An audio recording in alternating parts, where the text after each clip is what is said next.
Halo, Curprit, pace bene, masih di mea culpa. Gara-gara video sebelumnya, saya jadi tertarik untuk mencari informasi tentang orang yang pindah agama. Kali ini saya mendapatkan satu berita tentang seorang pria yang bernama Rio, yang berasal dari Bukit Tinggi, yang pindah keyakinan. Dia dari keluarga muslim yang baik. Dan kemudian akhirnya pindah ke Kristen. Ke Kristen, hampir menjadi Katolik. Tetapi kemudian pergi ke Kristen Protestan, Tiberias. Sepertinya saya harus menegaskan kata Protestan karena protes dari orang-orang Katolik. Jangan sebut hanya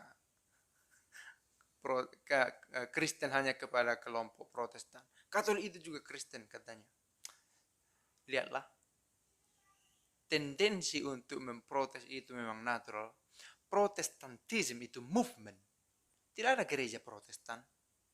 Oke, sekalipun dalam peristilahan sering tertukar-tukar, kadang disebut gereja Kristen Protestan, kadang disebut Kristen untuk mengatakan Protestan, kadang disebut Kristen Protestan bersamaan. Kontekstual. Oke, carilah konteks berbicaranya. Kalau Kristen dipersandingkan dengan Katolik, itu berarti Kristen sebagai Protestan, Katolik itu sebagai Kristen Katolik.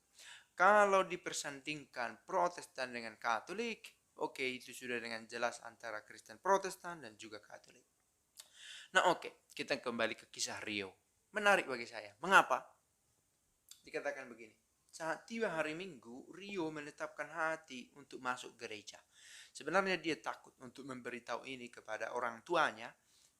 Ternyata dia tinggal di Jakarta karena dikatakan setelah dia menjadi Kristen, dia pernah ingin bersilaturahmi dengan ibunya yang ada di Depok, tetapi keluarga masih tetap menolak dia karena telah masuk menjadi Kristen Protestan di gereja Tiberias. Nah, dia katakan bahwa sebenarnya dia bisa saja pergi ke Masjid Istiqlal yang ada di Jakarta, tetapi karena dekat dengan katedral, dia sering berkata saya mau ke masjid, tetapi ternyata dia belok arah ke katedral. Oke, saya mengambil informasi ini dari media berita, bisa search namanya Rio masuk menjadi Kristen, atau judul artikelnya Rio dan Maya mencari Tuhan. Oke, tapi ini kisah tentang Rio. Nah, apa yang menarik bagi saya di sini bagian ini. Saat tiba hari Minggu Rio menetapkan hati untuk masuk gereja, oke? Tapi ia hanya tahu gereja katedral yang berdekatan dengan Masjid Istiqlal. Tiap minggu saya bohong bahwa saya mau ke masjid, tapi akhirnya belok masuk ke gereja. 6 bulan lamanya Rio melakukan itu. Keluar masuk gereja katedral. Dia dikatakan lahir pada tanggal 7 Agustus tahun 1998. 23 tahun lah umurnya sekarang. Akan 23 tahun. 6 bulan lamanya keluar masuk. Hingga akhirnya ia bertemu dengan seorang ibu. Nah, ibu ini menjadi kata kunci yang mengajaknya masuk gereja Tiberias Indonesia. Mendingan kamu ke Tiberias. Bisa langsung dibaptis. Kata ibu itu, mendengar kata baptis itu saya pindah ke Tiberias. You see, ini menjadi penting untuk saya, yang mungkin bagi tulisan ini tidak begitu istimewa ya.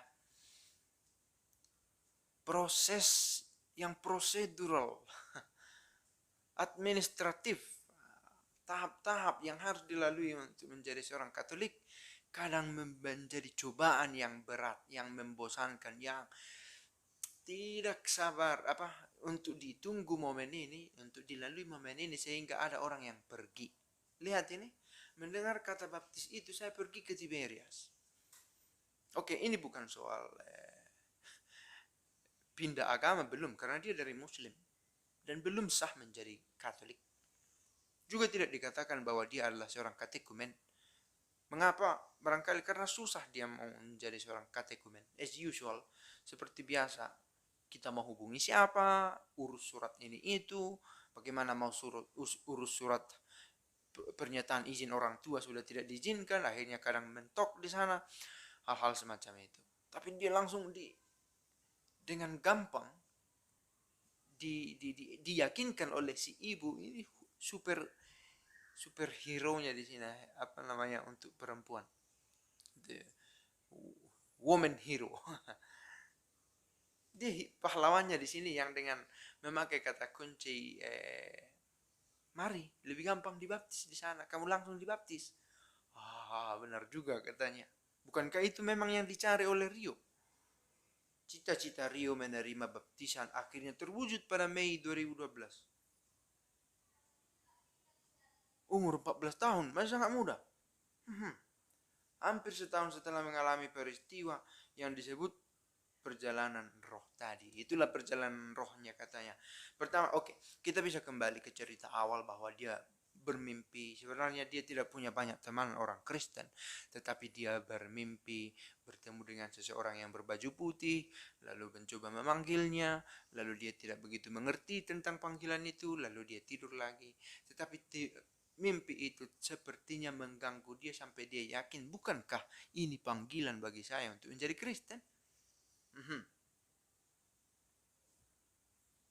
Akhirnya saya bilang ke sosok itu, saya mau ke istana yang besar. Sepertinya di cerita itu, di cerita mimpinya, si sosok berbaju putih itu mengajaknya untuk masuk ke istana yang besar.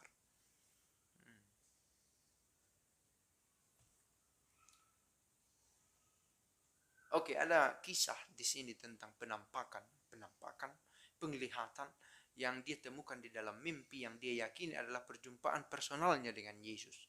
Hal-hal semacam ini kita tidak bisa uji untuk menyatakan itu benar atau salah, tetapi ini pengalaman pribadi yang setiap orang bisa saja mengalaminya. Para sahabat jangan-jangan pernah juga mengalaminya dalam mimpi, dalam peristiwa setengah tidur, atau dalam apapun, kadang tidak seluruhnya kita sadar kita mengalami fenomen semacam ini. Nah, supaya kita tidak menuntut apa yang mau disampaikan dengan video ini, para sahabat, saya mencoba mengkorelasikan, menghubungkan video ini dengan video sebelumnya yang berisi komentar-komentar Katolik itu terlalu lemah untuk meyakinkan umatnya bahwa menjadi Katolik itu penting dan harus, bahkan perlu, mendesak, begitu ya. Nah, ini mungkin terkait juga andai kata Rio masuk lalu didukung sedemikian rupa. Sekalipun apa artinya didukung sedemikian rupa? Bukan berarti dia punya akselerasi sehingga lah, tidak perlu katekumen lagi, yang penting kamu mau, toh iman dibekali, dibenahi sejak semula juga. Karena kalau kita hanya menekankan kuantitas, bisa menjadi sandungan di kemudian hari. Namun di sisi lain, kalau terlalu memberatkan proses-proses awal ini, bisa-bisa pergi seperti Rio tadi. Nah, ini satu contoh yang menarik saya pikir. Nah, para sahabat, ini informasi singkat saya pikir. Sekalipun rasanya sulit untuk masuk, janganlah terlalu gampang berpaling. Apalagi kalau dengan memakai, ya sudah kesini saja, lebih gampang dibaptis. Kita kan sama-sama Kristen. Itu memang tagline yang sangat menyenangkan untuk didengar. Tapi harus kita tunjukkan sesuatu. Kita tunjukkan bahwa proses menjadi Katolik itu indah. Lebih dipandang sebagai indah, bukan sebagai satu yang berat, membosankan, menggantung dan lain-lain. Semoga berguna video ini dan pace bene.